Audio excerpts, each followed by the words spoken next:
자, 우리 주대표와 우리 예배 캠페인 같이 하겠습니다. 복음의 사람 예배자로 살게 하소서. 우리는 가정의 예배자입니다. 우리는 영적 예배자입니다. 우리는 삶의 예배자입니다. 아멘. 이번 주 묵상 말씀 로마서 12장 1절 우리 세 번 같이 하겠습니다. 그러므로 형제들아 내가 하나님의 모든 자비하심으로 너희를 권하노니 너희 몸을 하나님이 기뻐하시는 거룩한 산 제물로 드리라. 이는 너희가 드릴 영적 예배니라. 그러므로 형제들아 내가 하나님의 모든 자비하심으로 너희를 권하노니 너희 몸을 하나님이 기뻐하시는 거룩한 산 제물로 드리라. 이는 너희가 드릴 영적 예배니라.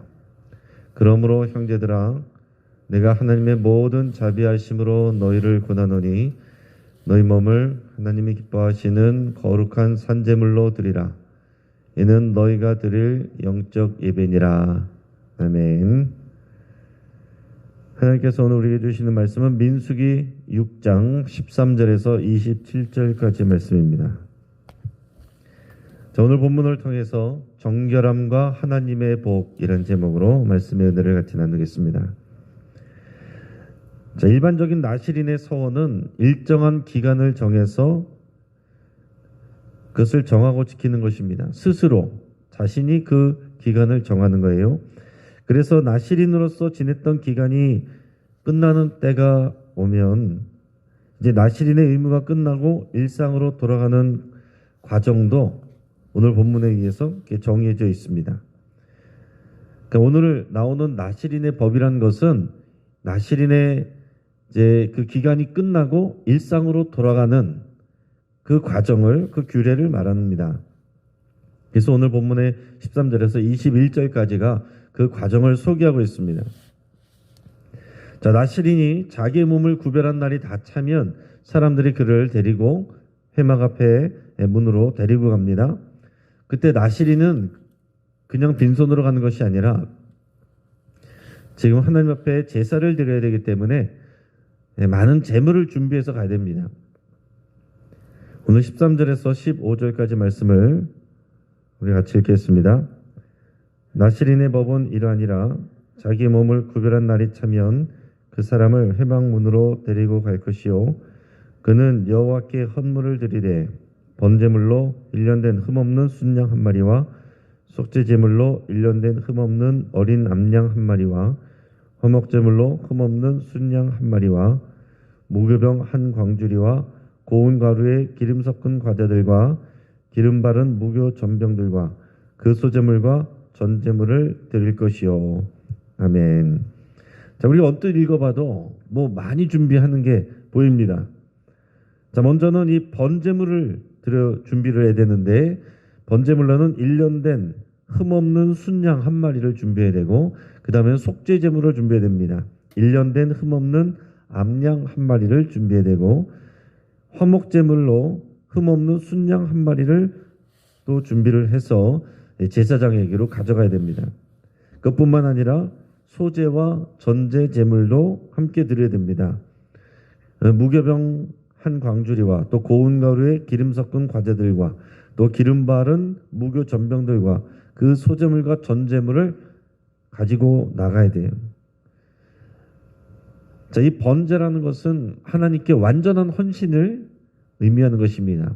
하나님 앞에 내 자신을 다 태워서 올려드립니다. 이런 헌신의 의미를 담고 있습니다. 자, 그러니까 여러분 이것을 생각해 보세요. 지금 내가 하나님 앞에 특별한 서원을 해서 나실인으로서 그 기간을 잘 지냈습니다.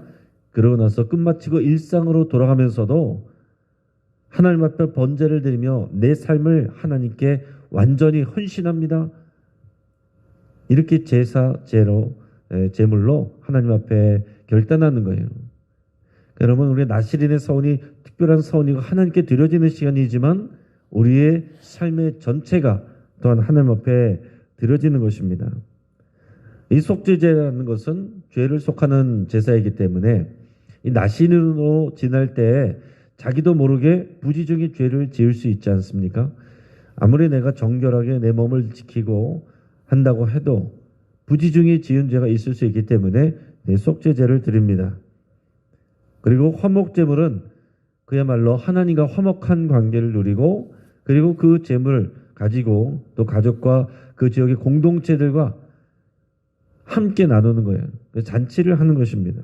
그래서 그 기쁨이 확장됩니다. 그리고 나서 나시린은 회막문에서 자기 머리털을 다 밉니다. 머리털을 밀고 그것을 화목제물 밑에 있는 불에다 둡니다. 그리고 제사장이 삶은 순양의 어깨 부위와 그리고 광주리 가운데 무교병 하나와 무교전병 하나를 취해서 나시린의 두 손에 들게 하고서는 여호와 앞에 요제로 흔듭니다. 그리고 제물에 흔든 가슴과 받아 들어올린 넓적다리는 이것을 성물로 여기고 제사장에게로 돌립니다. 그러니까 가장 제물에 좋은 부위를 제사장에게 드리는 거예요. 자, 언뜻 봐도 지금 제물의 양이 상당합니다. 자, 그래서 나중에는 이 제물을 드리는 비용을 여러 사람들이 함께 나누어서 감당하는 그런 경우들이 생겨나게 됐습니다. 그러니까 내가 나시린으로서 서원을 하려고 해도 이 나시린의 법에 따라서 이 제사와 제물을 드리려고 하면 이게 그 비용이 상당하기 때문에 부담이 돼서 그것 때문에 하기 어려운 경우들이 있을 수 있기 때문에 나중에는 이 제물을 여러 사람들이 모아서 함께 드렸다라는 얘기입니다. 자, 나시린의 서원은 자신의 삶을 또 자신의 몸과 마음을 하나님께 거룩하게 구별하여서 일정 기간 동안 내 자신을 내 삶을 하나님께 드리는 것입니다. 내 삶을 하나님 앞에 거룩한 산제물이 되게 하는 것입니다. 그런데 일반인으로 돌아가는 과정, 이제는 일반인으로 돌아가면 포도주도 얼마든지 마실 수 있습니다. 또 술도 마실 수 있습니다. 내 마음대로 내가 하고 싶은 거 다 할 수 있습니다.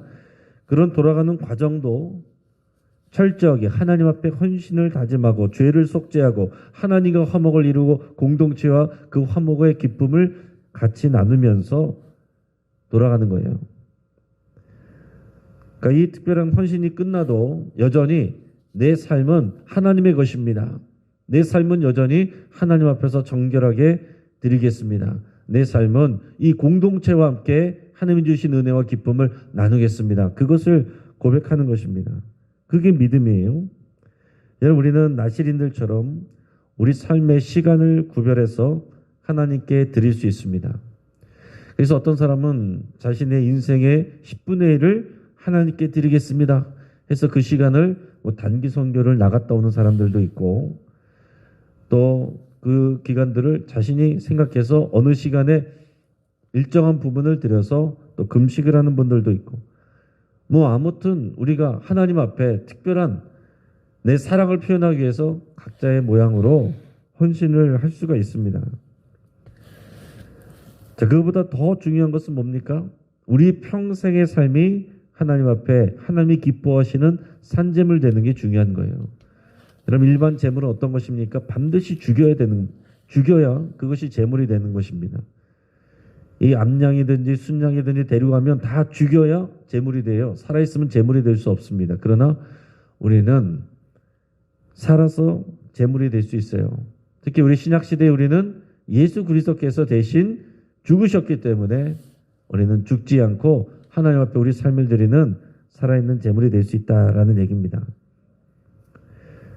자, 그리고 우리의 마음과 더불어서 이 나시린의 서원과 법에서 중요한 것은 우리 몸을 정결하게 구별하는 것입니다.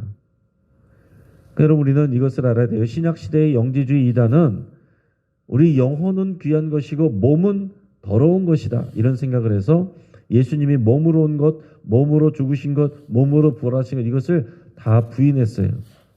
그렇지 않다라고 이렇게 잘못 가르쳤습니다. 그래서 우리 사도신경 안에도 우리 몸으로 부활하는 것을 고백하도록 이렇게 들어가 있는 것입니다. 그러니까 우리 구약 성경에서 전통적인 이 히브리적 개념은 몸과 마음을 따로 구분하는 게 아닙니다. 몸과 마음이 같이 가는 거예요. 이게 분리되면 이게 문제가 되는 것입니다. 몸으로 제사를 드리는데 마음이 없기 때문에 구약의 제사에 대해서 하나님께서 내가 이 제물을 싫어한다. 받기 싫다. 누가 너에게 이런 제사와 제물을 드리라고 그랬느냐. 그런 말씀들을 하시는 겁니다. 그렇다고 해서 우리가 마음만 드리고 몸으로 안 드리는 이것도 잘못됐다라는 얘기예요. 그래서 금년에 우리가 복음의 사람 예배자로 살게 하소서 시편 50편 5절에서는 하나님께서 제사로 언약을 맺은 모든 백성들 내 앞에 다 모으라 그런 표현도 하시고 우리 몸을 하나님이 기뻐하시는 거룩한 산제물로 드리라. 우리가 마음만이 아니라 집에서 온라인만으로 하는 것이 아니라 우리 몸을 우리 삶을 우리 시간을 구체적으로 하나님께 드리는 이 예배를 희복하겠습니다 하는 것이 우리 금년의 주제입니다. 이 사람들이 마음이 중요하지 몸이 중요하냐 이런 생각을 쉽게 하거든요. 근데 오늘 이 나시린의 서원은 몸을 거룩하게 규별하는 거예요. 내 몸이 거룩하도록 하나님 앞에서 구별되게 하는 것입니다. 여러분 우리 몸은 성령의 전입니다. 그 믿음으로 우리가 하나님 앞에 하고 그러고 나서 우리의 몸을 더럽히면 안 된다는 거예요. 우리의 몸을 거룩하게 청결하게 유지하고 우리의 겉의 몸도 그렇고 우리 속에 있는 몸도 더러운 것이 들어가지 않도록 깨끗하게 관리를 해야 되고 우리 입술도 관리를 해서 들어가는 것도 깨끗하게 안에서 나오는 것도 깨끗하게 이것이 우리가 하나님 앞에 나시린으로서 거룩한 그리스도인으로서 살아가는 것입니다. 자, 그러고 나서 이 뒤에 제사장 축복 기도문이 나옵니다. 여러분 이 앞에서 우리가 여러 내용들을 나눴는데 이 5장과 6장은 특별히 정결에 대한 문제를 다뤘어요. 그것도 이 공동체, 이스라엘 공동체의 정결에 대해서 하나님께서 다뤘습니다. 개인도 정결해야 되지만 이스라엘 공동체가 함께 정결해야 된다는 것을 말했습니다. 개인이 정결하지 못하면 부부관계 안에서도 정결하지 못하면 그 문제가 공동체로 번지기 때문에 그래서 하나님께서 그런 것들을 법규를 주시면서 이런 부분을 함께 제사장 앞에 같이 나와서 해결하고 깨끗하게 하라 이런 말씀을 주시는 겁니다. 그러니까 5장 6장에서 말씀하실 때 우리 개인만 깨끗하면 되는 것이 아닙니다. 내 문제로 끝나는 게 아니라 항상 이 공동체와 연결이 되어 있다는 것을 하나님께서 염두에 두시는 거예요. 그래서 이 공동체의 정결을 말씀하시고 나서 이제 결론적으로 그렇게 정결하게 하나님께 헌신하는 정결을 유지하고 하나님 앞에 언약을 맺은 이 백성에게 하나님께서 복을 주시는 겁니다. 그러니까 우리가 이 제사장 축복 기도문은 익숙하게 잘 알고 있지만 그 앞에 있는 정결의 내용과 이 하나님의 은혜와 복을 연결해서는 잘 생각을 못해요. 그러나 우리가 이렇게 쭉 묵상을 하면서 말씀을 이어서 읽으면 이 전체적인 하나님의 말씀의 맥락이 보입니다. 그러니까 하나님께서 이스라엘 공동체에게 정결을 말씀하시고 그 공동체에게 향한 하나님의 은혜와 복을 선포를 하시는 거예요. 우리 이 제사장의 축복 기도문이라고 하는 우리 민수기 6장 24절에서 27절까지를 같이 한번 읽어보겠습니다. 시작. 여호와는 내게 복을 주시고 너를 지키시기를 원하며 여호와는 그의 얼굴을 내게 비추사 은혜 베푸시기를 원하며 여호와는 그 얼굴을 내게로 향하여 드사 평강 주시기를 원하노라 할지니라 하라. 그들은 이같이 내 이름으로 이스라엘 자손에게 축복할지니 내가 그들에게 복을 주리라. 아멘. 네, 제사장에게 축복하라 그랬어요. 축복은 빌축자의 복복자에서 복을 비는 것입니다. 그래서 축복은 제사장이 하는 일이고 하나님은 그들에게 복을 주십니다. 자, 우리는 또 우리 각 가정에서 여러분들이 제사장이고 교회에서 제사장 역할은 목회자가 하는 것이고 여러분의 삶의 자리에서 또한 여러분의 축복의 통로로서 여러분 제사장의 역할을 하는 것입니다. 근데 이 하나님께서 은혜와 복을 주실 때 이 대상이 정결한 하나님의 백성이고 그 공동체다라는 것을 여러분 꼭 기억하시길 바랍니다. 이 은혜와 복을 주시는 대상이 하나님 앞에서 내 삶을 내 몸을 정결하게 드리는 하나님의 백성들이다라는 거예요. 그리고 이 기도문의 내용을 한번 보시기 바랍니다. 무엇이 진짜 하나님이 주시는 복인지를 우리가 무엇을 진짜 하나님 앞에서 빌어야 될 복이 무엇인지를 우리에게 가르쳐주고 있어요. 처음에 뭐라고 그랬습니까? 여호와께서 복을 주셔서 지켜주시는 것, 이것을 기도하라 그랬고, 여호와께서 얼굴을 우리에게 비추셔서 은혜 베푸시는 것, 여호와께서 얼굴을 우리에게 향하여 드셔서 평강 주시는 것, 이것을 위해서 기도하라, 이렇게 축복하라 라고 그랬습니다. 자, 복을 비는 제사장을 통해서 하나님께서 복을 주시는 게 이게 하나님의 영적인 원리입니다. 그러니까 여러분들은 또 가정에서 가정의 제사장으로서 여러분의 가정을 위해, 여러분들의 가족들을 위해서 여러분 이런 기도문들을 선포를 하세요. 자, 우리가 받기를 원하고 또한 다른 사람들과 공동체가 받기를 원해야 되는 복이 이런 것입니다. 하나님께서 우리를 지켜주시는 일, 하나님께서 은혜 주시는 일, 하나님께서 평강 주시는 일, 이것을 위해서 여러분 기도하시길 바랍니다.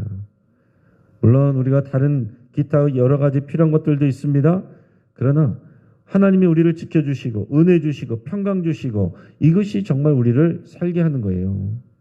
세상이 우리를 지켜주지 않습니다. 하나님이 우리를 지켜주셔야 돼요. 돈도 권력도 명예도 지식도 과학도 의학도 건강식품도 우리에게 도움이 되지만, 주 안에서 우리에게 도움이 되지만 그것이 우리를 지켜주는 게 아닙니다. 여러분 병원 가보세요. 수술 하나, 작은 수술 하나 받으려고 해도 수술 동의서 어떤 문제 생겨도 병원은 책임지지 않습니다. 사인 동의서 써야 해줍니다. 아무도 우리를 지켜주지 않아요. 병원에 가서 사고 나도 절대로 책임지지 않습니다. 의학 분쟁으로 가도 이길 수가 없어요. 결국 하나님이 지켜주시는 겁니다. 그래서 우리는 늘 이것을 위해서 기도해야 되고, 하나님께서 우리 가족을 지켜주시기를, 우리 교회를 지켜주시기를 여러분 기도해야 되는 겁니다. 그리고 우리는 하나님의 은혜로 살아갑니다. 하나님의 은혜를 구해야 돼요. 우리가 여러 가지 많은 것들을 누리고 있어도 은혜가 없으면, 여러분 은혜를 잊어버리고 살면 여러분 모든 삶 가운데 불평이 옵니다. 은혜란 게 뭡니까? 자격 없는 자에게 하나님께서 부어주시는 게 은혜예요. 하나님의 선하심을 부어주시는 게 은혜입니다. 내가 노력해서 받는 게 아니라 하나님의 은혜는 하나님께서 거저주시는 선물입니다. 우리의 생명도 은혜고, 건강도 일하는 것도, 이 모든 관계도 하나님의 은혜입니다. 그러니까 우리는 하나님의 은혜를 구해야 되고, 우리가 하나님의 은혜를 의식하고 살아갈 수 있어야 돼요. 또 하나님 우리에게 세상이 알지 못하는 평강을 주십니다. 여러분 세상에 많은 것을 소유하고 부유하고 또 그런 사람들도 하나님이 주시는 이 평강이 없으면 불행합니다. 큰 집에서 고급 음식을 먹으면서도 우울해하고 우울증 걸리고 공황장애 걸리고 불안해하고 두려움에 사로잡히는 많은 현대인들이 있습니다. 높은 고위 관직에 있어도 생명 끊고 재벌도 생명 끊고, 이런 일들 우리가 뉴스를 통해서도 많이 보고 있지 않습니까? 그러나 그리스도인은 어떠한 상황에서도 우리가 자족할 수 있는 비결을 배울 수 있습니다. 이게 하나님의 평강이에요. 세상이 줄 수 없는 하나님의 평강. 여러분 우리가 기도할 때에 기도 응답을 어떻게 확신하느냐면 우리 마음에 하나님의 평강이 주어지면 그게 기도의 응답입니다. 이런 하나님의 은혜와 복은요, 정결함을 지키는 하나님의 백성들에게 주어지는 것이다 그랬습니다. 항상 이 정결함과 하나님의 복을 연결해서 생각하시기를 바랍니다. 같이 기도하겠습니다. 우리 말씀을 붙잡고 기도하겠습니다. 매일 내 삶을 하나님이 기뻐하시는 거룩한 산제물로 드리기로 결단할 수 있기를 바랍니다. 오늘 하루의 삶을 우리 마음과 우리 몸과 우리의 생각을, 우리의 말을, 우리 행동을 하나님께 드립니다. 그렇게 여러분 결단하시고, 우리의 마음을 정결하게, 우리의 입술의 말을 정결하게, 내 생각을 정결하게 지키기로 여러분 결단하시고, 하나님 파수꾼을 세워주시옵소서. 내 생각과 내 마음과 내 입술에 파수꾼을 세워주시옵소서. 여러분 그렇게 결단하며 기도하시기 바랍니다. 하나님이 우리의 복의 근원인 것을 고백하고 하나님의 돌보심과 은혜와 평강을 구하면서 기도할 수 있길 바랍니다. 또한 여러분들의 가족들, 가까운 사람들을 위해서 하나님의 돌보심과 은혜와 평강을 여러분께서 축복하시기를 바랍니다. 오늘 장례를 위해서 우리 김희자 집사님 붙인 내 장래에 오늘 제주도 빈소에 오늘 저와 상주회장이 우리 교회를 대신해서 다녀오게 됩니다. 가정의 복음화를 위해서 여러분 같이 기도해 주시고 다녀오는 여정을 위해서도 같이 기도해 주시기 바랍니다. 우리 교회의 모든 중직자들 또 성도들의 생각과 마음과 입술의 말이 정결하게 되기를 위해서 여러분 같이 기도하시기를 바랍니다. 이것이 정결하게 돼야 하나님의 복이 임합니다. 우리 복음 구하면서도 정결하게 하지 않으면 그 통로가 막히는 것입니다. 우리 교회가 복을 받기 위해서 우리 모든 중직자들, 목회자들, 성도들의 생각과 마음과 말이 하나님 앞에서 정결하게 되기를 위해서 여러분 같이 기도하시고 오늘 수요 예배를 위해서 같이 기도하시고 이 나라와 민족을 위해서 또 음란해지는 이 사회에 하나님의 정결함과 거룩함이 부어지기를 위해서 우리에서 함께 기도할 때에 주여 한번 부르짖고 합심해서 함께 기도하겠습니다. 주여